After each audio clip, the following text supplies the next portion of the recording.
ಕರ್ಕಾಟಕ ರಾಶಿ, ಕೆಲಸದ ಸ್ಥಳದಲ್ಲಿ ನೀವು ಉತ್ತಮ ಫಲಿತಾಂಶಗಳನ್ನು ಪಡೆಯುತ್ತೀರಿ.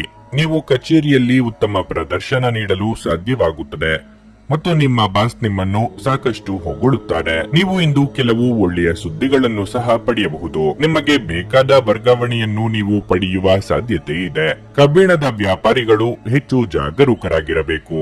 ವಿಶೇಷವಾಗಿ ಹಣದ ವಿಷಯದಲ್ಲಿ ಜಾಗರೂಕರಾಗಿರಿ. ಕುಟುಂಬ ಜೀವನದಲ್ಲಿ ಪರಿಸ್ಥಿತಿಗಳು ಅನುಕೂಲಕರವಾಗಿರುತ್ತದೆ. ನಿಮ್ಮ ತಂದೆಯ ಆರೋಗ್ಯವು ಸರಿಯಾಗಿಲ್ಲದಿದ್ದರೆ ಇಂದು ಅವರ ಆರೋಗ್ಯವು ಉತ್ತಮಗೊಳ್ಳುತ್ತದೆ. ಸಂಗಾತಿಯು ಯಾವುದೇ ದೊಡ್ಡ ಯಶಸ್ಸನ್ನು ಪಡೆಯಬಹುದು. ನಿಮ್ಮ ಸಂಗಾತಿಯ ಸಾಧನೆಯ ಬಗ್ಗೆ ನೀವು ತುಂಬಾ ಹೆಮ್ಮೆ ಪಡುತ್ತೀರಿ ಮತ್ತು ಅವರ ವಿಜಯವನ್ನು ತೀವ್ರವಾಗಿ ಆಚರಿಸುತ್ತೀರಿ. ಆರೋಗ್ಯದ ಬಗ್ಗೆ ಹೇಳುವುದಾದ್ರೆ, ನೀವು ರಕ್ತದೊತ್ತಡದ ರೋಗಿಯಾಗಿದ್ದರೆ ನಿಮ್ಮ ಬಗ್ಗೆ ನೀವು ಹೆಚ್ಚು ಕಾಳಜಿ ವಹಿಸಬೇಕು. ಹೆಚ್ಚು ಒತ್ತಡವನ್ನು ತಪ್ಪಿಸಿ.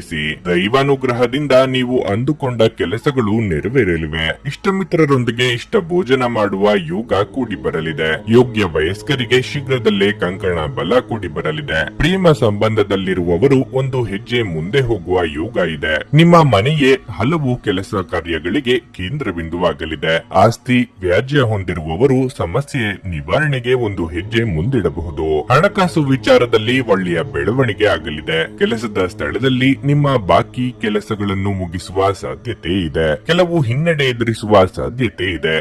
ಧೃತಿಗೆಡಬೇಡಿ ಹಾಗೂ ನಿರೀಕ್ಷಿತ ಫಲಿತಾಂಶ ಪಡೆಯಲು ಕಠಿಣ ಪರಿಶ್ರಮ ಪಡಿ. ಈ ಹಿನ್ನಡೆಗಳು ನಿಮ್ಮ ಯಶಸ್ಸಿನ ಸೋಪಾನಗಳಾಗಿರಲಿ. ಬಿಕ್ಕಟ್ಟಿನ ಸಮಯದಲ್ಲಿ ಸಂಬಂಧಿಗಳು ಸಹಾಯ ಮಾಡುತ್ತಾರೆ. ಇಂದು ನಿಮ್ಮ ಕಚೇರಿಯಲ್ಲಿ ಸಹೋದ್ಯೋಗಿ ನಿಮ್ಮ ಅಮೂಲ್ಯವಾದ ವಸ್ತುಗಳನ್ನು ಕದಿಯಬಹುದಾದ ಸಾಧ್ಯತೆ ಇರುತ್ತದೆ. ಆದ್ದರಿಂದ ಇಂದು ನೀವು ನಿಮ್ಮ ವಸ್ತುಗಳ ಬಗ್ಗೆ ಎಚ್ಚರಿಕೆಯಿಂದಿರಿ. ದೂರದ ಸಂಬಂಧಿಗಳಿಂದ ಅನಿರೀಕ್ಷಿತವಾದ ಒಳ್ಳೆಯ ಸುದ್ದಿ ಇಡೀ ಕುಟುಂಬಕ್ಕೆ ಸಂತೋಷದ ಕ್ಷಣಗಳನ್ನು ತರಬಹುದು. ನಿಮ್ಮನ್ನು ತನ್ನ ಜೀವಕ್ಕಿಂತಲೂ ಹೆಚ್ಚು ಪ್ರೀತಿಸುವ ವ್ಯಕ್ತಿಯನ್ನು ಸಂಧಿಸುತ್ತೀರಿ. ದೇವರು ತಮಗೆ ತಾವೇ ಸಹಾಯ ಮಾಡಿಕೊಳ್ಳುವವರಿಗೆ ಸಹಾಯ ಮಾಡುತ್ತಾನೆಂದು ನೆನಪಿಡಬೇಕು. ನಿಮ್ಮ ಸಂಗಾತಿ ಇಂದು ನಿಜವಾಗಿಯೂ ವಿಶೇಷವಾದದ್ದನ್ನೇನಾದರೂ ಮಾಡುತ್ತಾರೆ. ವಿವಾಹಿತರಾಗಿದ್ದರೆ ಇಂದು ನಿಮ್ಮ ಮಗುವಿನ ಯಾವುದೇ ದೂರು ಮನೆಗೆ ಬರಬಹುದು. ಇದರಿಂದ ನೀವು ಗೊಂದಲಗೊಳಗಾಗಬಹುದು. ನಿಮ್ಮ ಇಂದಿನ ಅದೃಷ್ಟ ಸಂಖ್ಯೆ 9. ನಿಮ್ಮ ಇಂದಿನ ಅದೃಷ್ಟ ಬಣ್ಣ ಹಸಿರು. ನಿಮ್ಮ ಇಂದಿನ ಉತ್ತಮ ಸಮಯ ಬೆಳಗ್ಗೆ 10 ರಿಂದ ಮಧ್ಯಾಹ್ನ 1:15 ರವರೆಗೆ.